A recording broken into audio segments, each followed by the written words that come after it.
Hey guys, welcome to the analysis and breakdown video of my recently uploaded 7,000 damage defeat game with the E-100 on the new map Overlord. So let's get started. This video is designed to pull apart and analyze my movements and thought processes as I go through this battle here. There'll be a link in the description to this battle without any commentary if you would prefer to watch that one instead. So the first thing we're looking at again is the team list. Very weak on heavies of both teams. We've got two heavies, they've got one high tier heavy, 3 lower tiers. Both teams actually are heavy on the TDs and the mediums. So I'm going to take the middle position here. This is the position I prefer on this map, and it works from both sides, which is here. There's this little ridge, this little hill here, and it's some serious map control. You can, if they try to push this area, you can flex down. If they try to push this area, you can also flex down. If they try to sit in here, which is a lot of medium tanks and light tanks like to sit in here, they're good gun depression, and snipe across and anything up here from the safety of these bushes and this ridgeline here, or down here too. But you can see them from this position, and vice versa up here from the south side. If you're firing from here, you can also see them and you can shoot them as they try to do that. And I'll demonstrate this actually later in the video. As well as that, if they push the beach and they succeed in pushing the beach, they have to come up either here or here. And again, from here, you can very easily flex to defend this area here as they come up. And as they come up here, you have clean shots from this central position. So this area here gives you a serious amount of map control, and it's the position that I definitely prefer on Overlord.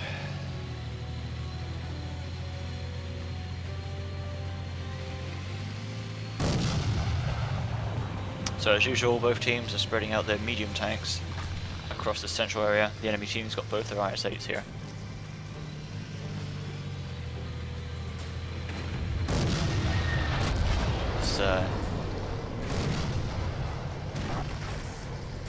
I tried to get a shot on the 62A, he's too low. I tried to get a shot on the IS-8, but there's a walking track in the open, so I'll just shoot one instead.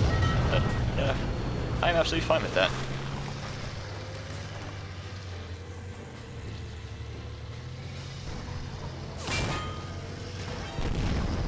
Artillery fires, that's the Batchat with the autoloader, so I know that he's got 3 left. But being an E-100, his 155 mean much damage. Waffle hits me, bounces, misses his second one, and I finish him off. 62A gets a bit aggressive, but I'm reloading. I go for a shot on him, but yeah, again, he just backs down too fast. Artillery hits him for 1,000 damage, tracks him. I try to clutch his commander's hatch, but miss. It's a very tough target. And the 155 artillery hits me again. 62A knows I'm reloading, so he goes over for a shot. He hits me. And he stayed up here a little bit too long. There's something to definitely have to be conscious with if you're playing a very fast firing, high DPM, but low alpha medium tank against something like an E-100 with a 750 damage gun with a very long 16.5 second reload. You have to be conscious of that E-100's reload. You can, if it fires, you can actually fire 3 times and get down, and if he fires, you can shoot him 3 times, that's 1,000 damage, and then get down without taking any damage. The 62A made the mistake of shooting me, but staying up here a little bit too long, and that gave me enough time to reload and finish him off.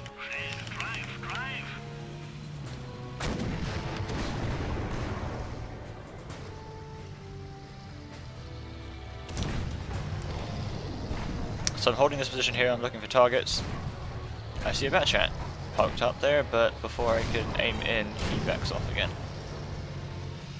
Now, the mediums are behind that ridge in front of me there, and the IS-8s and IS-3 are pushing around this side, so I'm useless in this position now. There's nothing to fire at. So I come down here to deal with these 3 heavies.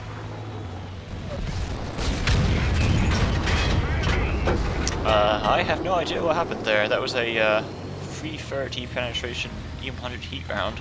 I just bounced off the IS-3. I guess it went up his slope that wasn't looking at me. I had a shot on that badly damaged IS-3 there, but the Batchat was unloading on him anyway. That's another thing to think about as well. When you're playing a tank with a lot of alpha like this, be it E-100 with 750, T-124 with 750, especially bigger tanks like the 183 with 1150 damage, and the Jagdpanzer E-100 which has 1000 damage, you want to deal that maximum potential damage per shot. If someone is at 100 hit points, don't fire at it. Let a teammate, make sure that you don't get hit by that 100 hit point target, sure, but let a teammate finish it off. It may not be, maybe from a teamwork point of view, it's maybe not the best thing to do, but it maximizes your damage per shot, which is what you need to do. You got a 750 damage gun, you may as well use it. And as a test yesterday, actually, playing my Waffentrager E-100, I made sure to leave, if a target was below 300 hit points, I made sure to leave it alone. I wouldn't fire at it. I wouldn't waste my shells on it. And actually, every time I did that, that enemy that was left at 300, I left at 300 hit points, was finished off by a teammate within a couple of seconds. So, if you've got a high alpha gun, unless you really have to, unless you don't have any backup, don't waste high alpha damage guns on low hit point targets. That's something you need to do to maximize your damage potential. IS-8's running away, these 2 heavies have been dealt with. Batchat is also running away, so I tried to push in this way. And this is what I was talking about before, there's a 62A here trying to use the ridge. Perfect side shot. Back off to reload. I see an E-100 has pushed his way up the beach, which he actually had nothing there, so that's pretty useless. But he will have rear shots on me if he keeps climbing. So I'm very conscious of that. I'm reloaded, I go back for another shot this way. I high rolled him twice. Thanks, RNG.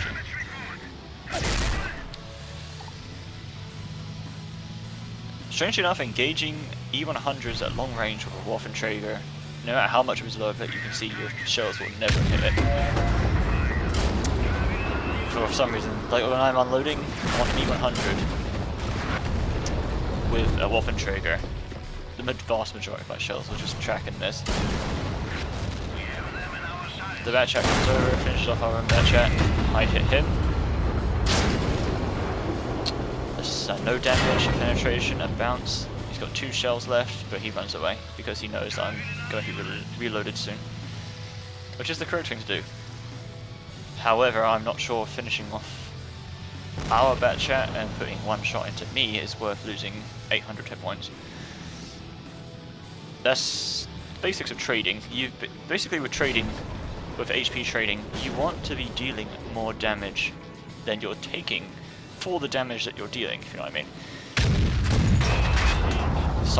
Side shot there on the E-100, very nice. So if you go around the corner and you shoot someone for 750 damage, you want to make sure that you're not going to take more than that. If you're going to poke to deal 750 damage but you take 1000, that is a bad trade and you don't want to do that. You're better off just not poking at all.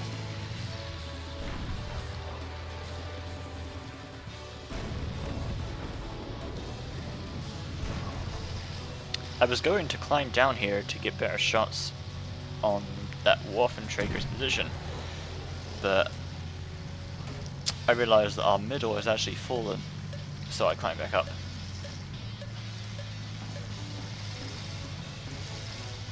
We're not in a bad position right now, actually. These 62A is pretty damaged. This one is full health. I'm half health. We've still got artillery. They have a waffle, two auto-loading French mediums, a light tank, and an auto-loading artillery. That chat finishes off our 62A, but gets killed himself. So we're now down to basically myself at half health and the 62A at full.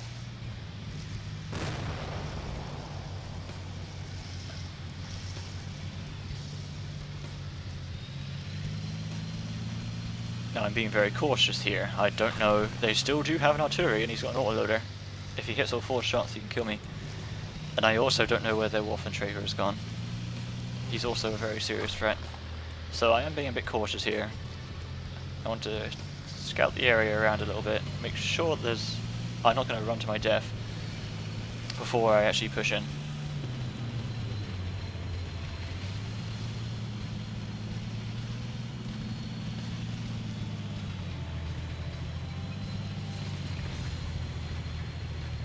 The enemy Lorraine and light tank are both pushed up the 0 line.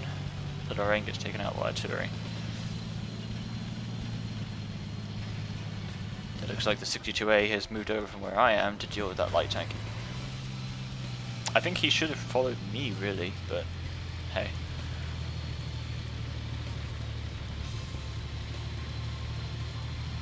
No, I'm up in their base and there's still no sign of the waffle. So I'm still being a little bit cautious, staying low. And there's the waffle. He's moved up the 0 line as well, and he is pulling up, he's ripping apart our once healthy T62A.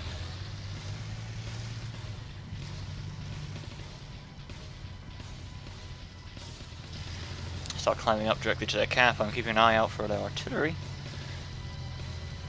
A batch at 155, 58, he's got to be around here somewhere. And you can see I've actually switched to high explosive here because both the enemy's remaining targets can be penetrated with high explosive, they're both extremely thin-skinned. So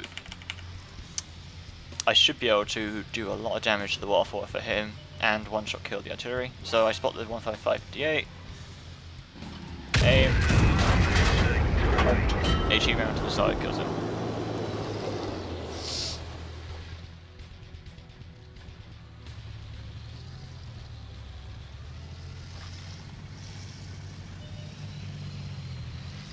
Now the waffle has actually come back to deal with me. So look at this beautiful side shot I have. Yep. I shot that Waffenträger E-100's side turret with high explosive for 70 damage. So thanks RNG. I guess I'm not in your good books today. But this is the part that I really want to analyze. From this point on, I start making some serious mistakes. It's just me and my artillery teammate against their waffle, and this is where I start making some serious mistakes. And I want to look at each of them, and they should actually be very obvious. I know what I should have done in each of these situations. So waffle was coming for me. I turn around, loaded now another high explosive round. And he's running by. Very low roll with high explosive, but at least it did more than 70 damage that time. Artillery misses, and I begin to take chase. So here's mistake number 1. That waffle is a lot faster than me. And I apparently failed to realize it at this point, and decided to go chasing after him. When really what I should have done is, I can't catch up to him, there's no point in chasing him. Really what I should have done is sat on cap and made him come to me. So that was one way of losing the game right there. I decided to chase this waffle instead of capping. He goes in biz, I start chasing, I go wide. There's bushes in the way, which I guess stops me from seeing him. And he really went speeding off here.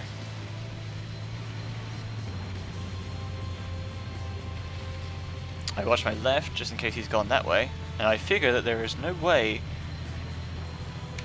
I figure here that there is no way he can climb that area without me spotting him.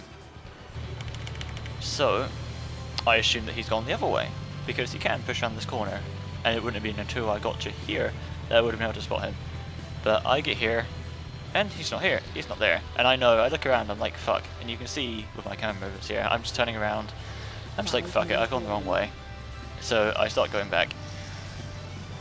But yeah, again, I'm seriously underestimating the speed of the Waffentrager E-100 compared to the E-100.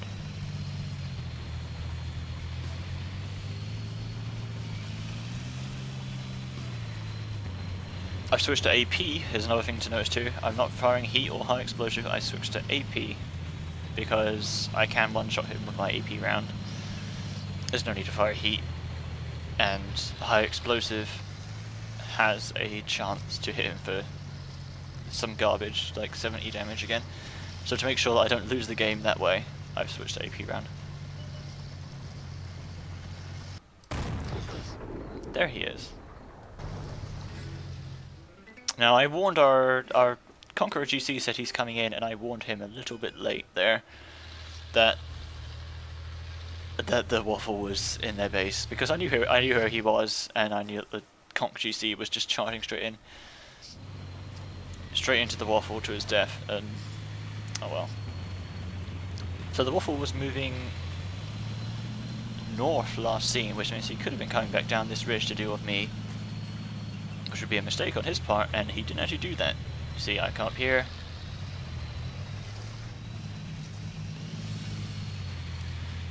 And although it may not have been so obvious in this video, I heard stuff breaking up in this little plateau here, which is why I'm looking this way and I'm climbing up this way and I'm expecting him to be there. And I mark the map with it too to let my team know what I'm thinking.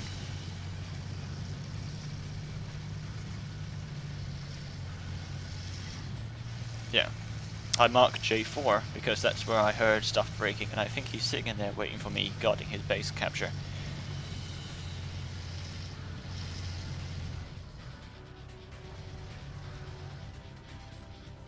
So, climbing up the hill, waiting to be able to shoot him before he can shoot me. There's 3 minutes left on the clock.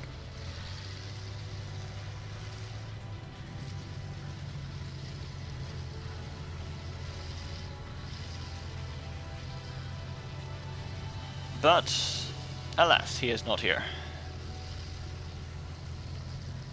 So I'm a little bit confused right now. And again, I have no idea where he could be. He could have gone back down the K ridge and be hiding down there for all I know. So I decided to go straight for the capture.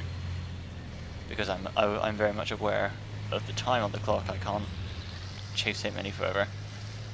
And I realized my mistake at this point. I realized that chasing him in the first place was a really silly move. But there we go. Their Waffle, when he moved north, he charged across the map and got onto our base cap. I expected him to defend his cap and not go for ours, which was a misprediction, one of many I made this match, and is a draw at this point. There's nothing anyone can do.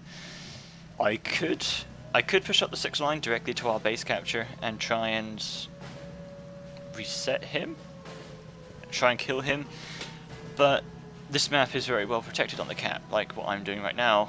I'm sitting behind a house, and he would have to come up right next to me to be able to shoot me. I would have to do the same if I was trying to defend, and with how slow the E-100 is, there is no way in this amount of time I would get across to our base to defend it. So I just sit here, I cap, and I accept the draw.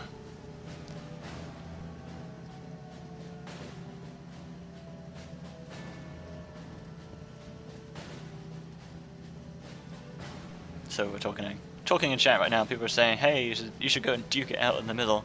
And as much as I would like that, as much as I would like the Waffle to come and try and deal with me, 1 minute remains. Yeah, neither of us are going to get off the flag here because we can't get to each other in time.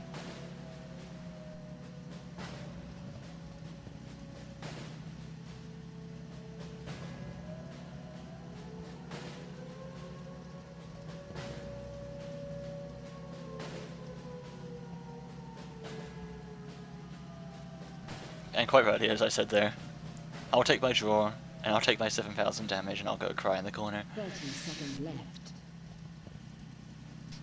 because I'm realizing, just as this game ends here, I'm realizing, wow, I've made a lot of mistakes in this game, and I know I completely fucked up against that waffle, and I'm just sitting here behind the house, basically very upset, thinking, no, I just lost the game.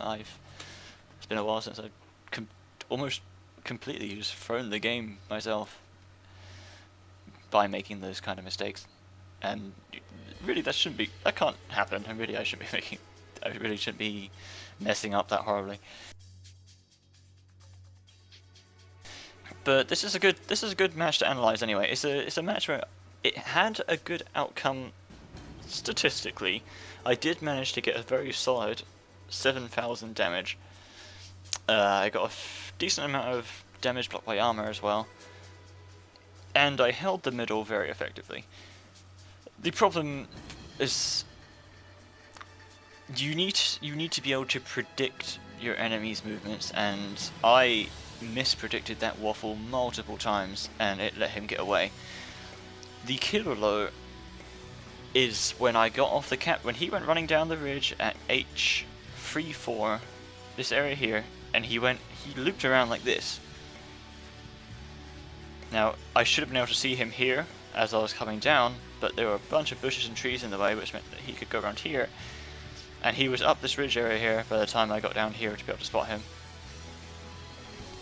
And he came up here, sat here, killed the artillery, and then pushed up like this, and got on the base camp. Whereas I was down here, and then pushed up this way. Check this, pushed down again, when he killed the artillery, and then came up this way, and that took a lot of time. The E-100 climbs very slowly. So there's mispredictions there, but above and beyond that, getting off the base capture to try and chase him down, our Wolf was a lot faster than the E-100. Trying to chase him down was the wrong move, and that lost the game there. He would have had to climb up to reset me, either here or here, and if he did that, he doesn't have much gun depression. It's a very steep hill. I'd have been able to pop him before he could even try and get his gun trained on me, and it would have been a win. If he tried to run away again, I would have won by capture, it would have been a win. So, lessons learned. In a 1v1, and if you're a slow tank in a 1v1 against a fast tank, and you're sitting on base capture, he tries to hit and run, engage you, and he tries to hit you, engage you, and run. Don't chase him. Sit on cap, accept the win, make him come to you. Don't risk throwing the game for a little one kill and a little extra damage. Anyway, that's my analysis of this game of Overlord in my E-100. I hope it was a good indicator of what you should be doing and what you shouldn't be doing, a good indicator of maybe good position to go to, such as the middle. And yeah, don't throw matches to get damage. I'll catch you next time.